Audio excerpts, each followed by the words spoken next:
এমন কোন আমল আছে কি যেটা সারা রাত আমাদের শয়তান এবং খারাপ জিন থেকে হেফাজত করবে? ইসলামে আঙ্গুল ফোটানো নিয়ে কোনো বিধিনিষেধ আছে কিনা দয়া করে উত্তর দিলে উপকৃত হবে। পশ্চিম দিকে পা দিয়ে ঘুমানো যাবে কিনা? জামাতে নামাজ পড়ার সময় ওযু ভেঙে যায়, তাহলে কি করব? যদি প্রথম কাতারে আমি থাকি কিভাবে বের হব? মেয়েরা কবর জিয়ারত করতে পারবে কিনা? ঠোঁটের নিচে দাড়ি কাটার বিধান কি? মশার রক্ত জামায় লাগলে নাপাক হবে? গোসল করার পরিস্থিতি না থাকলে ওযু করে ফরজ নামাজ আদায় করা যাবে কি না? তাহলে চলে যাচ্ছি আপনাদের জিজ্ঞাসার জগতে। এমনি কামরুজ্জামান জানতে চেয়েছেন ঠোঁটের নিচে দাড়ি কাটার বিধান কি? ঠোঁটের নিচের দাড়িগুলো এগুলো দাড়ির অন্তর্ভুক্ত, অথবা এগুলো কাটা যাবে না। তাসলিমা আক্তার জানতে চেয়েছেন মাছের আইশ বা রক্ত কাপড়ে লাগলে নামাজ হবে কিনা? মাছের রক্ত কাপড় লাগলে নাপাক হবে না, এটা শরিয়ার দৃষ্টিকোণ থেকে এটা আসলে রক্ত নয়। অতএব এই রক্ত যদি আত্মাছাড়া প্রবাহমান নয় বিধায় এই রক্ত কাপড়ে লাগলে নামাজ হবে, কোনো অসুবিধা নেই। আইস লাগলে তো হবেই, কোনো অসুবিধা নেই। এরপরে মঞ্জুরা সুলতান আপনি জানতে চেয়েছেন মেয়েদের পিরিয়ডের সময় কি দুরূদ শরীফ পড়া যাবে? উত্তর হলো পড়া যাবে। আর পিরিয়ডের সময় কি ওযু করে তাসবিহ পড়া যাবে? ওযু জরুরি না, আপনি বিনা ওযুতেও তাসবিহ পড়তে পারবেন এবং দুরূদ পড়তে পারবেন, কোনো অসুবিধা নেই। সাবেদ পপি আপনি জানতে চেয়েছেন এমন কোন আমল আছে কি যেটা সারা রাত আমাদের শয়তান এবং খারাপ জিন থেকে হেফাজত করবে? সূরা বাকারার আপনার আয়াতুল কুরসি যেটি আছে সেটি আমাদেরকে শয়তান থেকে ইনশাআল্লাহ নিরাপদে রাখবে। এছাড়া তিনকুল সূরা ইখলাস, সূরা ফালাক, সূরা নাস তিনবার রাতে পড়ে শুবেন, ইনশাআল্লাহ শয়তান থেকে আল্লাহ তাআলা আপনাকে আশ্রয় রাখবেন। আয়াতুল কুরসি পড়ে ফু দিয়ে পুরো শরীর মুছে তারপরে শুবেন। এরপরে ইসরাত বর্ণা আপনি জানতেছেন আজানের সময় বাথরুমে থাকাকালীন অবস্থায় কি আজান উত্তর দেওয়া যাবে? উত্তর হলো না। বাথরুমে যেহেতু আল্লাহর নাম নেওয়া এবং জিকির করা হাদিসে নিষেধ রয়েছে, অতএব আপনি বাথরুমে বসে এই কাজটি করতে পারবেন না, বরং সেখানে বসে যথাসম্ভব আপনি মনে মনে জিকির করতে পারেন। বের হয়ে যদি আজান পান তাহলে সেক্ষেত্রে আপনি বের হওয়ার উত্তর দিতে পারেন। আর সুরাইম আইডি থেকে আপনি জানতেছেন তাড়াতাড়ি বিয়ে হওয়ার দোয়া আছে কিনা? না ভাই, তাড়াতাড়ি বিয়ে হওয়ার জন্য আসলে বিশেষ কোনো দোয়া নাই, তবে সূরা ফুরকান আয়াত নম্বর 74 রব্বানা হাব লানা মিন আজওয়াজিনা, এই রব্বানা থেকে আয়াতের শেষ পর্যন্ত এটুকু বিভিন্ন সময় বারবার করে পড়বেন, বিনা ওযুতেও পড়তে পারেন, কোনো নির্দিষ্ট সংখ্যায় নাই, বিশেষ করে পড়বেন। এখানে আল্লাহর কাছে নেককার জীবন সঙ্গী পাওয়ার জন্য দোয়া রাখা হয়েছে, আপনি সেটা পাঠ করতে পারেন। কিন্তু স্পেসিফিকলি কোনো আমল নাই যেটা আমল করলেই আপনার দ্রুত বিয়ে হয়ে যাবে। আপনি উপার্জন করবেন, অভিভাবকদেরকে বোঝাবেন এবং কোন পরিস্থিতি আপনার কি করণীয় কোনো আলেমের কাছ থেকে ডিরেকশন নিয়ে আপনি ডিসিশন নেবেন, ইনশাআল্লাহ বিদিনিল্লাহ আল্লাহ রাব্বুল আলামিন সহজ করে দিবেন। শাহাবুদ্দিন সরকার জানতে চেয়েছেন ফরজ গোসল করার পরিস্থিতি না থাকলে ওযু করে ফরজ নামাজ আদায় করা যাবে কি না? পরিস্থিতি নাই বলতে কি? যদি এমন হয় আপনি যেখানে আছেন সেখানে দীর্ঘ 2-3 মাইল এরিয়া পর্যন্ত কোনো পানি নেই, অথবা আপনি পানি আনতে পারেন সেরকম কোনো ব্যবস্থাপনা নাই, পায়ে হেঁটে মাইল যাওয়া ছাড়া উপায় নেই, তাহলে সেক্ষেত্রে আপনি তায়াম্মুম করতে পারেন। অল্প পানি থাকলে সেটা দিয়া আপনি ওযু করলেন। কিন্তু পরিস্থিতি নাই বলতে লোকজন দেখে যাবে, আপনার কাপড় ভিজে যাবে, দ্বিতীয় কাপড় নাই, ভেজা কাপড় দিয়ে আবার নামাজ পড়তে হবে, বা এরকম কোনো কজ যেগুলো আসলে আপনার জন্য কঠিন হলেও অসম্ভব নয়, তাহলে সেটাতে সেই পরিস্থিতিতে আপনার এটা চলবে না। আর ফরজ গোসলের বিপরীত হলো মূলত তায়াম্মুম। যদি করতে না পারেন তাহলে সেক্ষেত্রে আপনি তায়াম্মুম করবেন। আব্দুল্লাহ মামুন জানতে চেয়েছেন মহিলারা ঘরে একাকী নামাজ আদায় করার সময় একামত দেওয়া জরুরি কিনা? উত্তর হলো না, একামত দিতে হবে না। তাফহিম নাদিয়া জানতে চেয়েছেন অনেক হাদিসের বইয়ে কোরআন আয়াতসমূহ লেখা থাকে, সেগুলো পড়তে হলে কি ওযু করতে হবে? না, যদি বইতে 2-4টা আয়াত হয়তো ভেতরে আছে, মূলত এটা কোরআনই শুধু নয়, তাহলে সেক্ষেত্রে ওইটা পড়ার জন্য ওযু জরুরি নয়। তবে কোরআন আয়াত যেখানে লেখা আছে ওখানে স্পর্শ করবেন না।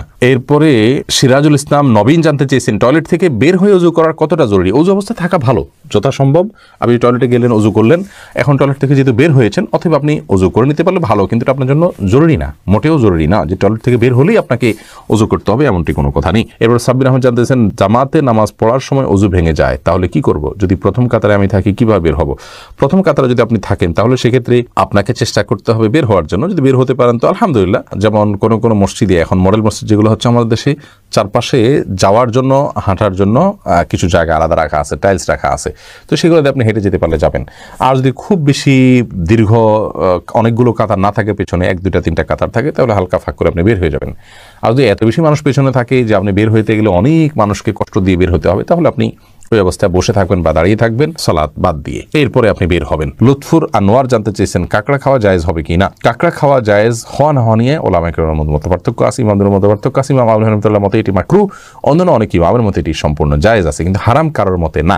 SKMD ফরিদ জানতে চেয়েছেন মশার রক্ত জামায় লাগলে নাপাক হবে কিনা? উত্তর হলো না, মশার রক্ত জামায় লাগলে নাপাক হবে না। এবং মাছের যে বিষয়টি, মশার বিষয়টি একই। এমডি সালমান কোরাইশি আপনি আমাদের ইউটিউব চ্যানেলে প্রশ্ন করেছেন মেয়েদের চুল কাটার বিধান কি, কতটুকু কাটা যাবে? মেয়েদের চুল আপনি কাটতে পারেন যদি সেটা পুরুষের মতো হয়ে যাচ্ছে, পুরুষ মেয়ে পার্থক্য করা যাচ্ছে না, এতদূর যদি না কাটেন। এবং কোনো ফাসেক মেয়েদের যারা চুলের বিভিন্ন স্টাইল করে কেটে কেটে তাদের সাথে সাদৃশ্য গ্রহণের উদ্দেশ্যে বা সাথে সাদৃশ্য হয়ে যায় সেরকম যদি না কাটেন, আপনার কথার কথা আপনি 2 ইঞ্চি 4 ইঞ্চি কাটলেন, বেশি লম্বা হয়ে যাচ্ছে, আপনার জন্য কন্ট্রোল করা কঠিন হয়ে যাচ্ছে, আপনি কাটতে পারেন। উম্মুল মুমিনিনদের কেউ কেউ চুল কেটেছেন, এটি বিশুদ্ধ হাদিস দ্বারায় প্রমাণিত। অতএব এইটুকু আপনি কাটতে পারেন, কিন্তু কাটতে কাটতে যদি একেবারে পুরুষের মতো করে ফেলান তাহলে সেটা উচিত নয়, কারণ পুরুষের সাথে সাদৃশ্য গ্রহণকারী নারীদের প্রতি আল্লাহ লানত বর্ষিত হয়েছে। ঠিক একইভাবে মেয়েদের সাথে সাদৃশ্য গ্রহণকারী পুরুষদের প্রতিও আল্লাহ তাআলার লানত বর্ষিত হয়েছে।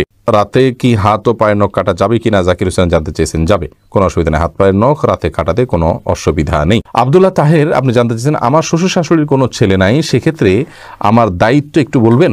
আপনার শ্বশুর শাশুড়ি যদি কোনো ছেলে না থাকে, আল্লাহ যদি আপনাকে সামর্থ্য দিয়ে থাকেন, আপনার স্ত্রীর মনোরঞ্জন এবং তার প্রতি আপনার আন্তরিকতা দেখানো যে কর্তব্য, সেই জায়গা থেকে আপনি শ্বশুর শাশুড়ির যদি খোঁজখবর নেন, তাদের পাশে দাঁড়ান, অবশ্যই এটি অনেক বড় সওয়াবের কাজ হবে ইনশাআল্লাহ, এবং করা উচিত আপনার যদি আপনার সাধ্যে থাকে। মাহমুদুল হাসান লিজন জানতে চেয়েছেন পশ্চিম দিকে পা দিয়ে ঘুমানো যাবে কিনা, কেবলার দিকে পা দিয়ে ঘুমানো যাবে কিনা। পশ্চিম দিকে বলতে আমাদের জন্য পশ্চিম দিকে, কিন্তু যারা পশ্চিমা দেশগুলোতে আছেন তাদের জন্য অন্য কোনো দিকে হবে। অতএব যে যেখানে আছেন তার জন্য কেবলার দিকে পা দিয়ে ঘুমানো যাবে না, এলো প্রশ্ন। এই প্রশ্ন উত্তর হলো যে কোনো হাদিসে আসলে কেবলার দিকে পা দিয়ে ঘুমাতে নিষেধ করা হয়েছে এরকম কোনো হাদিস কিন্তু নেই, পাই না আমরা। অতএব কেবলার দিকে পা দিয়ে ঘুমানো মৌলিকভাবে কোনো হাদিসে নিষিদ্ধ কোনো বিষয় নয়।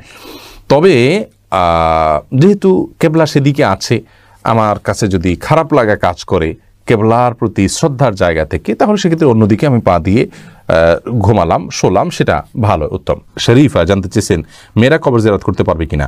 না বোন, বিশেষ করে একটা হাদিসে আছে যে নবী সাল্লাল্লাহু আলাইহি সাল্লাম যারা অনেক বেশি মহিলাদের মধ্যে কবর জিয়ারত করে তাদের উপরে ভর্ৎসনা করেছেন। তো এই হাদিস থেকে কেউ কেউ বলেছেন যে অনেক বেশি না করলে মাঝে মধ্যে গেলে জায়েজ আছে, কিন্তু বেশিরভাগ উলামায়ে কেরামের মত হলো, সংখ্যাগরিষ্ঠ উলামায়ে কেরাম কোরআন হাদিসকে অ্যানালাইসিস করে যেটি বলেছেন, যে মতটি ব্যক্ত করেছেন, তা হলো মেয়েরা কবর জিয়ারত করবেন না। তবে কবরের অদূরে পাশে, ওয়ালের পাশে দাঁড়িয়ে তারা আপনার তাদের প্রিয়জনের জন্য দোয়া করা, সালাম পেশ করা, এগুলো করতে পারেন, কিন্তু কবরস্থানে তারা প্রবেশ করবেন না। এর অনেক কারণের একটা হলো তারা খুব আবেগপ্রবণ হয়ে থাকেন, ভেঙে পড়েন, পুরুষদের গ্যাদারিং অনেক বেশি থাকে, এই যে বিষয়গুলো, এই বিষয়গুলো সহ আরও অনেক কারণে তাদের কবরও জিয়ারত করতে নবী সাল্লাল্লাহু আলাইহি ওয়াসাল্লাম নিষেধ করেছেন বিভিন্ন হাদিসে। এস এম মঈদ আপনি জানতে চেয়েছেন ইসলামে আঙ্গুল ফোটানো নিয়ে কোনো বিধিনিষেধ আছে কিনা, দয়া করে উত্তর দিলে উপকৃত হব। সালাতের মধ্যে নামাজরত অবস্থায় আঙ্গুল ফোটানো নিষেধ আছে। এটা একটা হলো এটা নামাজের মনোযোগের খেলাফ। নামাজের মধ্যে যে আমাদের খুদু অবলম্বন করতে হয়, একেবারে একাগ্র চিত্তে এবং আপনার ধীরস্থির এবং আপনার স্থির ভাবে সালাত আদায় করতে হয়, সেই স্থিরতার খেলাফ এই আঙ্গুল ফোটানোটা।